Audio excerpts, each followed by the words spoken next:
All right. Our next speaker is Sinche Liao, and he will tell us about Stembridge codes and Chow rings.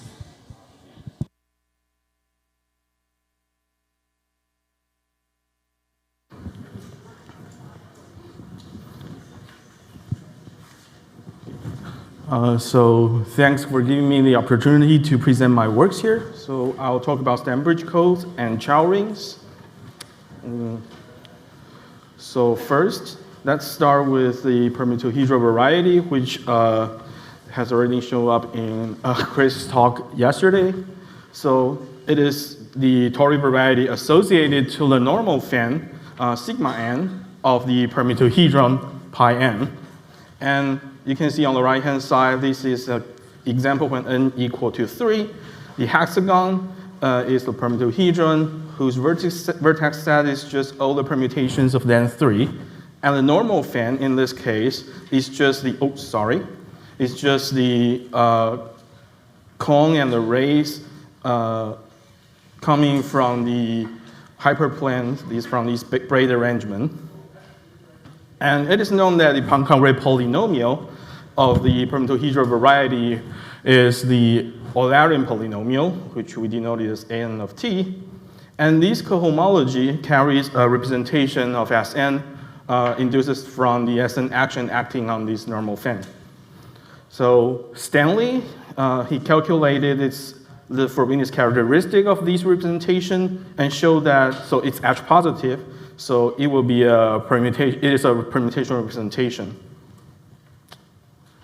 And on the other hand, Stembridge in 1992, he defined some combinatorial object called a code, which is just a sequence over integers from 0 to n with some marks, such that for each number between 1 and n, this number occurs at least twice in the sequence, and a mark is assigned to the ith occurrence of the number for a unique I greater or equal to 2. So this is an example of a code. And we usually denote it as a pair alpha f, where alpha, so in the example, alpha is just a sequence, and f represents where you put your mark. And so f of j is just the number of j's in front of the marked j. So see in the examples, say this is the marked one here, and there are two 1 in front of the marked one. So we let f of 1 equal to 2.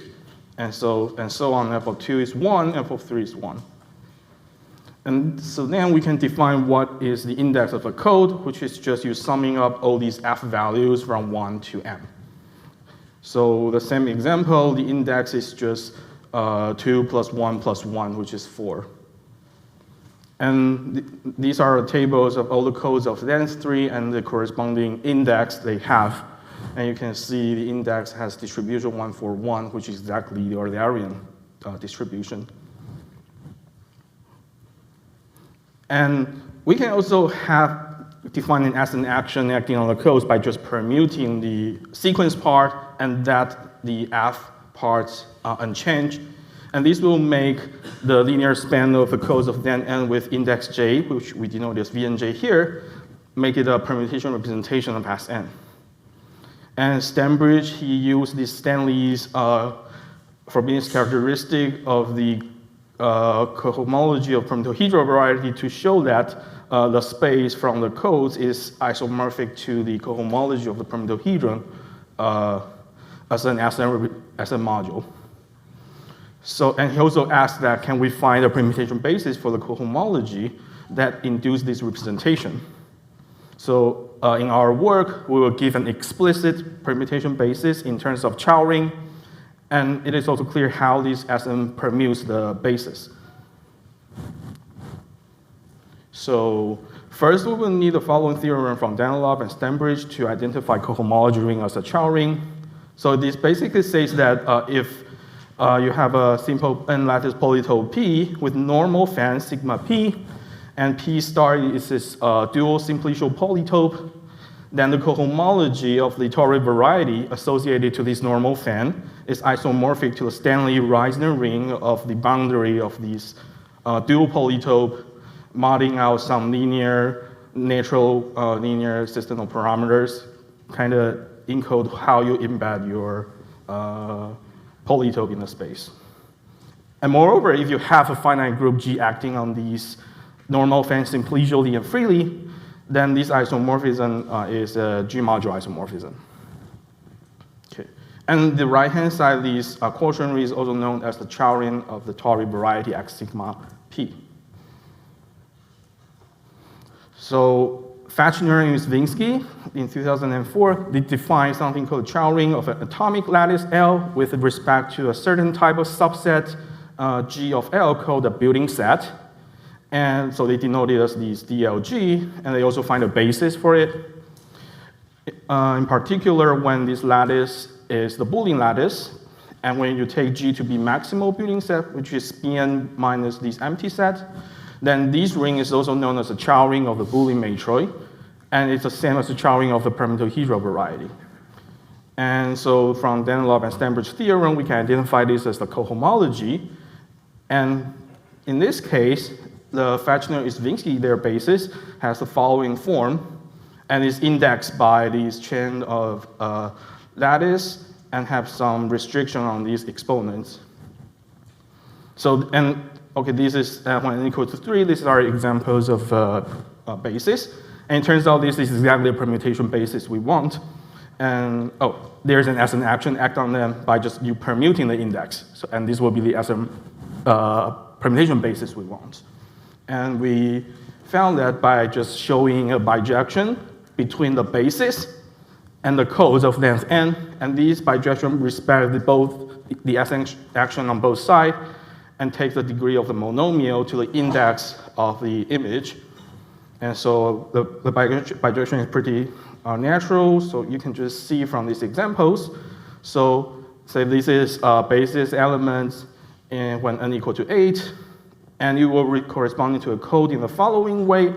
So we look at the term x13 first. So this is the first term, so we just put 1 in the first and the third positions. And here the exponent is 1, so we put the mark here so that f of 1 equal to 1. And now let's look at the second term. You add 2 and 5 in the set. So you just put 2 in the second and fifth positions. And now exponent is still 1, so you put the mark 1 here so that f of 2 is equal to 1. And now in the third set, you add 4, 6, and 8. So you put 3 in fourth and sixth and eighth positions. The exponent is 2 now, so you put a mark at these 3 so that f of 3 is equal to 2. And after you run over all the sets, there's still some empty space, then you just put 0 in. And that's how the bijection works, pretty natural. And so these are how, when n equal to 3, how these bases corresponding to the codes of then 3. And that's the permutation basis we want. So now let's switch track to another parallel story related to the stellahedron. Binomial, so binomial Laurent polynomial, we denote it as n tilde t, is defined like this. And this is named by Sharashian and Wax. So Pusnikov, Reiner, and Williams in 2008, they found that, okay, this binomial Laurent polynomial is also a Poincare polynomial of the stellahedral variety. As this stellahedral variety is just the toric variety associated to a normal fan of sigma n tilde of the stellahedron, pi n tilde. So on the right-hand side, this is a graph for the stellahedron when n equal to 3. And you can see either in the middle phase, this is just the permutohedron when n equal to 3. And so you can kind of see stellahedron is like an extension of a permutohedron. And that's kind of why we, in our notation, just have a tilde. So Sharashian and Wax in 2020, they introduced a symmetric function analog of this binomial Laurent polynomial, which is defined like this. And this QK here is the greatest Frobenius series of the cohomology of permutohedral variety. And they also show that when you calculate the Frobenius series of the stellahedral variety, this is exactly the symmetric function Q n tilde xt. And you can see from the definition of these Q n tilde, this is an H positive symmetric function polynomial. So the cohomology carries a permutation representation of Sn. And so similar to what Stembridge did, we define an analog of code which we call the extended code. And this is just a code of our f where now the sequence part, besides these numbers 0 from n, we also have some infinity inside. And this infinity just works as the zeros in the Stembridge code. And the index of the extended code is defined as before. It still sum up all the f value from 1 to n, except that when your extended codes are all infinity, you define it to be -1. And so this is an example. When this is an example, you can see that infinity doesn't affect the index. And these are an example when n equals to 3, all the extended codes, and they are separated according to their index. So there are 16 of them. And there's an Sn action acting on extended code as before, permuting the sequence. So if you look at the linear span of these extended codes, it also forms a permutation representation of the Sn. And we compute the Frobenius characteristic, and also got that the Frobenius characteristic is the same as the symmetric function polynomial that Sharashian and Wax they define. So this tells us that, okay, the space of the extended codes is also isomorphic to the cohomology of the stellar-hedra variety as an Sn representation. So we can ask the same question. Is there a permutation basis for the cohomology of stellar-hedra variety and that has similar combinatorial structure as the extended codes? Yeah. And the answer is yes. So, Braden, Herm, Mathan, Proudfoot, and Wong, they, in their series of papers like showing that top-heavy conjecture, they introduced the augmented Chowing of a matroid, this A tilde M. And when M is a Boolean matroid, this ring is the same as the Chowing of the stellar-hedra variety. And therefore, you can identify them as a cohomology of the stellar-hedra variety. But the problem is, like, when I'm doing this project, there was no basis known for the augmented Chowing of matroid. So what we did is we find an analog of the Fechner-Stravinsky basis for the augmented Chowing. And in the special case that M is the Boolean matroid, this is the expression of the basis. It's pretty similar to the permutation one, just that the first term xf1 and the exponent a1 has different restriction. And these are the basis for when n equal to 3. Yeah. And also we have a similar Sn action by just permuting the index of these basis elements. And luckily, this is exactly the permutation basis we want, because we also find a bijection between these bases and these extended codes that preserve the Sn action, and it takes the degree of the monomials to the index -1 of its image. And the bijection works like in this example. Basically, it's similar to the one of the codes, but it breaks into two cases according to, in your monomial, the first term is exponent. So if the exponent is 1, you start putting numbers from 0, and then 1, and 2, and so on, and until you go through all the sets. If there are empty spots, you just put infinity instead of 0. And the second case is if this exponent of the first term is greater than 1, then you will start it from 1 and put in 2, put in 3, and so on. And also in the end, this empty spot, you put infinity. So in this case, you won't have 0 in the sequence. And this is how the bijection works. Yeah. And this also gives a bijective proof of Sharashian and Wax result that the Frobenius characteristic Qn tilde xt is the gradient Frobenius series of the stellar-hedra variety. Okay, so in Fechner-Stravinsky's theory of building set and the Chowing of the atomic lattice, so the following things comes like a package. So given you an atomic lattice and you have some building set G, then you can associate it with a reduced nested set complex. This is a simplicial complex. And the Chow ring is just defined to be the Stanley-Reisner ring of this simplicial complex, modding out some natural linear form.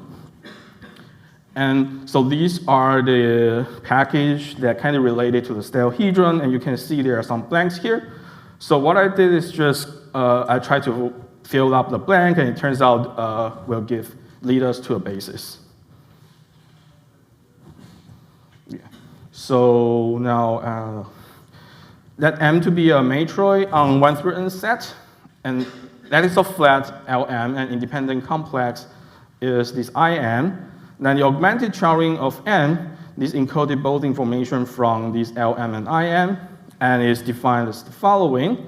So basically, you need to know is that the Stanley-Reisner ring, the numerator of this ring is the Stanley-Reisner ring of something called the augmented Bergman complex, or FIN, which we will see right away. So to talk about augmented Bergman FIN, we need to give some definition first. So now I is an independent set, and F is a chain in the lattice of flats of M. Then we say I is compatible with F if we write it as I as an F if I is contained in the minimal flats in F.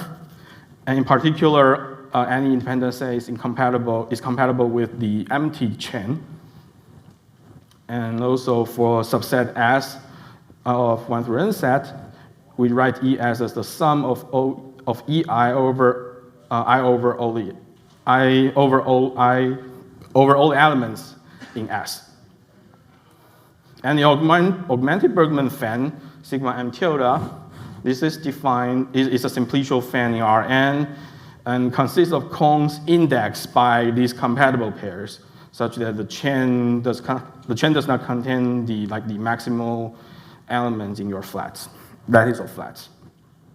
And the cone is defined like following. They are spanned by these EI vectors and these minus vectors indexed by the compatible pair, which we will see an example right away. And the corresponding simplicial complex is the augmented Bergman complex. So Brandon, Hermathan, Proudfoot, and Wang, they show that the augmented Bergman fan of the Boolean matroid is the normal fan of the stellahedron. And this is also why the first place I started looking at this augmented Chow ring of Boolean matroid. Yeah. So this is an example for the Boolean matroid B2, and the independent set in this case is this thing. So the augmented Bergman fan, basically we just first need to see what is the compatible pair corresponding to the race, and it will be these thing, yeah. And once you found out what is the race, you just need to see if these rays can be put together, like the compatible pair can be put together to get another compatible pair, and if it could, then it will form a cone like this. So 1 and 2, it would be like this thing. Yeah, so, yeah, okay. So these will be augmented Bergman fan, and the complex, simplicial complex corresponding to it is this thing, is also the dual stellahedron, the boundary of dual stellahedron when equal to 2. And on the other hand, the stellahedron can also be realized as the graph associated hedron for the n-star graph K1n. And this K1n is just you have a vertex, say star, in the middle, and you have n branches coming out. Yeah, and so Postnikov, Reiner, and Williams, they consider the graphical building set of this graph. And this is just the subset of vertex set whose induced subgraph on the subset is connected. And so these are examples of the graphical building sets. And then the corresponding reduced lattice set complex, they show that it's combinatorial equivalent to the boundary of a dual stellahedron. So I didn't say how to construct these nested set complex, but you can see kind of like the examples. These will be the dual stellahedron when n equal to 2, the boundary. And the faces are just corresponding to the graph like this. Yeah. And so what we did is, so we find there's a straightforward correspondence between these phase from these two kind of different constructions, and the bijection is just look like this. You have a graph corresponding to the phase, it corresponding to a compatible pair, and these compatible pair corresponding to a cone in the augmented Bergman fan. And then we try to generalize these to any matroid, not just for the boolean. And this is how we did it, basically. So now M is a matroid, and LM, IM is as usual. And first we try to construct a new pose set from these LM and IN. We can just see an example. So M is uniform matroid. You can think of it as 3 vectors on the plane in general positions. And this is the lattice of flats. And this is the, oh, I forgot to say, we need to identify these IU32 with the phase lattice of the independent complex. And in this case, this is the phase lattice. And what we did is just we tried to combine these two things together, and we define, for any independent subset, we connect it with its minimal flats containing it, so its closure in the flats. And so that's a cover relation. And the pose set we get is the new pose set we want. And with this new pose set, you define this building set here, and then it turns out that the reduced nested set complex, its faces will have a form like this, indexed by a compatible pair. And so we found there is a correspondence between this reduced nested set, its face, and this augmented Bergman fan. And the correspondence is just very straightforward like this. So this somehow say that the reduced nested set complex and augmented Bergman fan are the same thing. And we also look at the Chow ring of these new lattice and this building set we define, and it turns out that, well, this should be just equal to the augmented Chow ring, and it is, yeah. Oh, and this connection was also independently found by Chris Ure, and later included in his recent preprint with Jun He and Matt Larson's. Yeah. And because we have this expression, so we have a basis, which is just like these.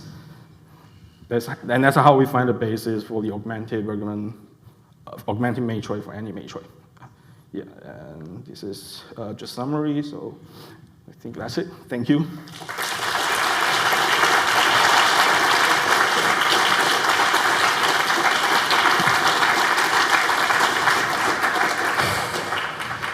Okay, we have time for maybe one quick question. For your original bijection between the Boolean matroid and the Stembridge codes, does that descend to a next bijection for like other matroids, to like subcodes or something?